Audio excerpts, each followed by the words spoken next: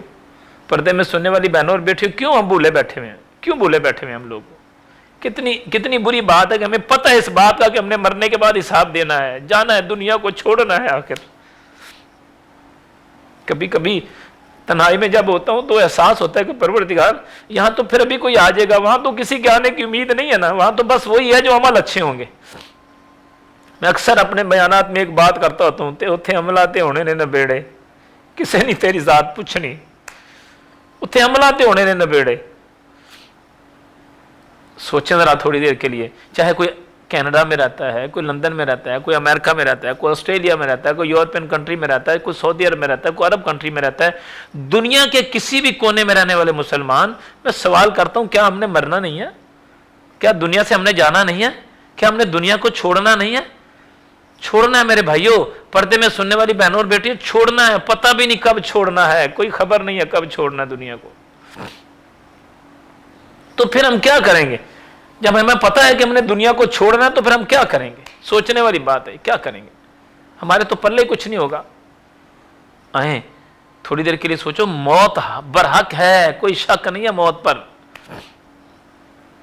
آپ نے دیکھا نہیں، بے شمار مرتبہ ایسا دیکھنے میں آتا ہے، بہت سارے گھرانوں میں ایسا دیکھنے میں آتا ہے، باپ نے بڑی لمبی پلاننگ کی ہوتی ہے، بیٹے نے بڑی لمبی پلاننگ کی ہوتی ہے، ماں نے بڑی لمبی پلاننگ کی ہوتی ہے، ایسا کرنا کچھ بھی نہیں ہوتا۔ جب وہ سارے ارادے خاک میں مل جاتے ہیں تو بندہ سوچتا ہے ہو مالکا تیرا نظام تو ہی جانتا ہے۔ مجھے یاد اچھی طرح، یہاں پر ہمارے پاس ایک بچہ پڑھا کرتا تھا، حافظ تھا قرآن کا، ایف ایس سی کے پیپر دیے، اس کو استھما مطلب سانس کی بیماری تھی تھوڑی سی، تو ایف ایس سی کا رزلٹ لینے کے لیے لاہور سے باہر گیا، جہاں اس کے ٹیچر تھے وہاں ان کے پاس ملنے کے لیے گیا، وہیں بس سانس رکی رہ گئی۔ اور ماشاءاللہ اتنا جوان تھا کہ جب اس کو جنازے والی چارپائی پہ لٹایا تھا تو اس کے پاؤں چارپائی سے باہر آ رہے تھے، اتنا خوبصورت اور جوان تھا۔ اس کے باپ کے الفاظ، کئی سال گزر گئے ہیں لیکن میرے کانوں میں اس کے باپ کے الفاظ گونجتے ہیں۔ اس کا باپ ایک ہی بات کہتا تھا، میرا شیر پتر چلا گیا، میرا شیر پتر چلا گیا، مسلسل ایک ہی بات کہتا رہا، بس الفاظ ذہن میں اڑ گئے نا۔ اور اخیر میں پھر وہ بار بار کہتا تھا میرا شیر پتر چلا گیا، پھر اخیر میں ایک بات کہتا تھا، پتر منو کا راستے چڑھ گیا تو منو ہی نال لے جانا، یعنی مجھے کیوں چھوڑ گیا، تو مجھے بھی ساتھ لے جاتا۔ اور نہ اس کے بس میں ہے، نہ اس کے بس میں ہے۔ لیکن میں یہ ناظرین سے سوال کرنا چاہوں، خدا را ہم نے کون سے اچھے عمل کیے ہوئے ہیں جو ہمارے سامنے، کوئی بات نہیں، یہ ہمارے پاس ہے، سٹاک ہمارے پاس ہے، وہاں پہ ہم یوز کر لیں گے، ہے نا؟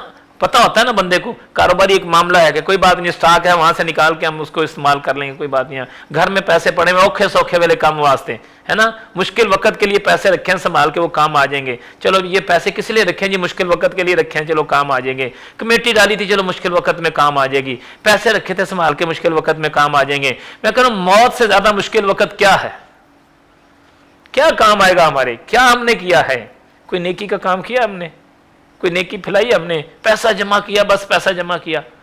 اس کے باوجود کہ ہم سارے کام نیکی کے کر سکتے ہیں، مساجد بھی بنا سکتے ہیں، مدارس بھی بنا سکتے ہیں، یتیم خانے بھی بنا سکتے ہیں، یتیموں کی پرورش بھی کر سکتے ہیں، ہاسپٹل بھی بنا سکتے ہیں، بہت سارے کام کر سکتے ہیں۔ بس یہی ارادہ ہے، انشاءاللہ کوشش کروں گا، ارادہ کر لیا میں نے ضرور کام کرنا ہے۔ کسی غریب کو کھانا کھلا سکتے ہیں، کسی غریب کے بچوں کی فیسیں دے سکتے ہیں۔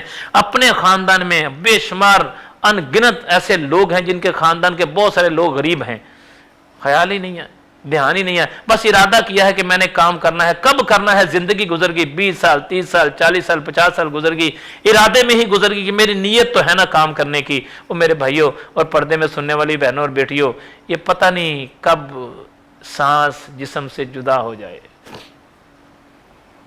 کوئی پتہ نہیں ہے۔ خدا را سوچو، اگر کچھ بھی نہ کیا، زندگی ایسے خیالوں میں گزار دی تو کیا منہ دکھائیں گے وہاں پر؟ قبر کے اندر کیا منہ دکھائیں گے؟ موت میں شک تو نہیں ہے نا؟ اللہ تعالیٰ آپ سب کو لمبی زندگی، صحت اور ایمان دے، لیکن سوچے ذرا، کسی کا باپ دنیا میں نہیں ہے، اس سے پیچھے چلا جائے تو دادا نہیں ہے، اس سے پیچھے چلا جائے تو پردادا نہیں ہے، اس سے پیچھے سب کو دیکھتے جائیں، اپنی آنکھوں سے دیکھیں، اپنی آنکھوں سے تحریر پڑھیں کہ ہمارے جو بڑے تھے وہ چلے گئے ہیں، ہمارے سامنے دائیں بائیں خاندان میں رشتہ داروں میں جہاں جاب کرتے ہیں وہاں پر، جہاں پر ہم کاروبار کرتے ہیں وہاں پر بہت سارے لوگ ایسے چلے گئے جن کا حساب ہی نہیں ہے، گنتی نہیں کی جا سکتی. فلاں اچھا بلا تھا جناب چلا گیا، فلاں اچھا بلا تھا جناب چلا گیا، فلاں اچھا بلا. ہر یہ بندہ یہی سوچتا ہے یار اسی نے جانا تھا، میں نے نہیں جانا تھا. ایسا نہیں ہے، سب ہے. میں کہنا جو چاہ رہا ہوں، میرے اور آپ کے کریم آقا صلی اللہ تعالی علیہ وسلم نے فرمایا تھا نا کہ مرنے کے بعد تمہیں پوچھا جائے گا. تیاری، موت کی تیاری کرنی چاہیے. رسول اکرم صلی اللہ تعالی علیہ وسلم ایک دن میں 70 مرتبہ توبہ کیا کرتے تھے، استغفار.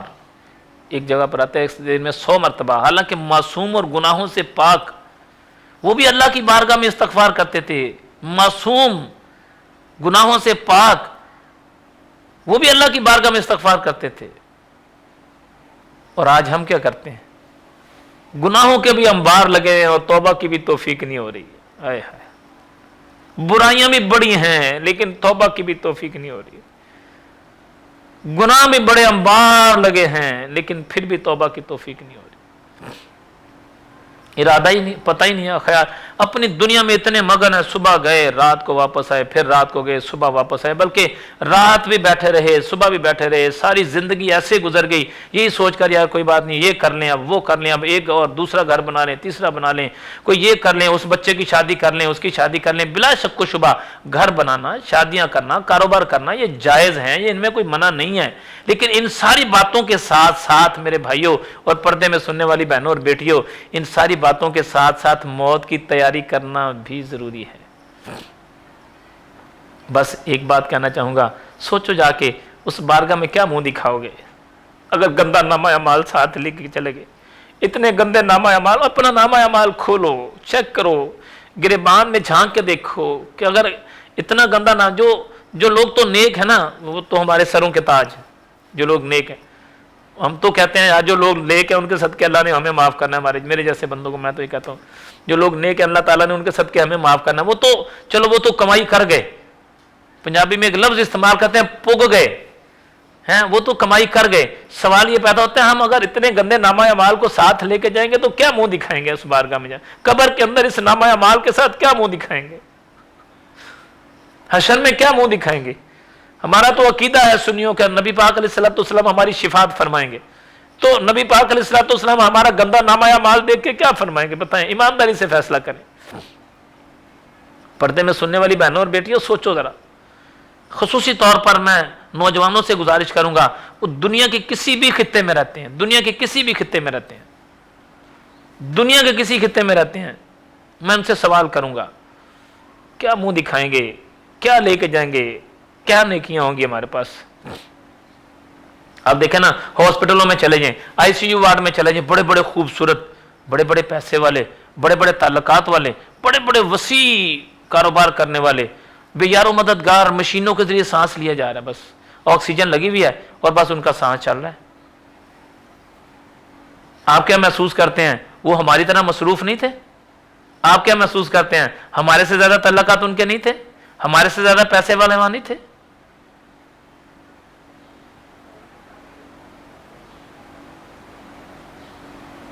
یاد ہے ایک بات، ایک دوست کے والد کا انتقال ہونے سے پہلے بیمار تھے تو انہوں نے مجھے بلایا، کہنے یار صوفی صاحب میرے والد صاحب بڑے بیمار ہیں، تو وہ کہتے ہیں آپ ایک مرتبہ آ کے مل لیں ان کو. چلا گیا، دعا کی اللہ پاک ان کو تندرستی دے. ملاقات ہوئی، میں کہا کیا حال ہے؟ ٹھیک ہے بابا جی، اب طبیعت ٹھیک ہے. میرے سے عمر میں بڑے تھے تو میں نے کہا کیا جی آپ اب طبیعت ٹھیک ہے؟ کہنے یار طبیعت کیا ٹھیک ہونی ہے، بس زندگی کے دن گن رہا ہوں، پتہ نہیں کب سانس نکل جائے. کہہ رہے بس ایک بات میں نصیحت کے طور پر آپ کو بتانا چاہ رہا ہوں جو میں نے زندگی میں سیکھی ہے، 3-4 سال پرانی بات ہے. تو میں نے کہا جی وجہ حکم فرمائیں. تو کہنے لگا یار بات یہ ہے کہ ساری زندگی دنیا ہی کماتا رہا، دنیا ہی کمائی، اب احساس ہوتا ہے لیکن اب احساس ہونے کا فائدہ کچھ نہ رہا. کتنی نیکیاں جمع کر لوں گا، 10 دن ہیں، 5 دن ہیں، 3 دن ہیں، یا ہفتہ 2 ہفتے، اتنے دن ہی ہوں گے جو میری صورت حال ہے.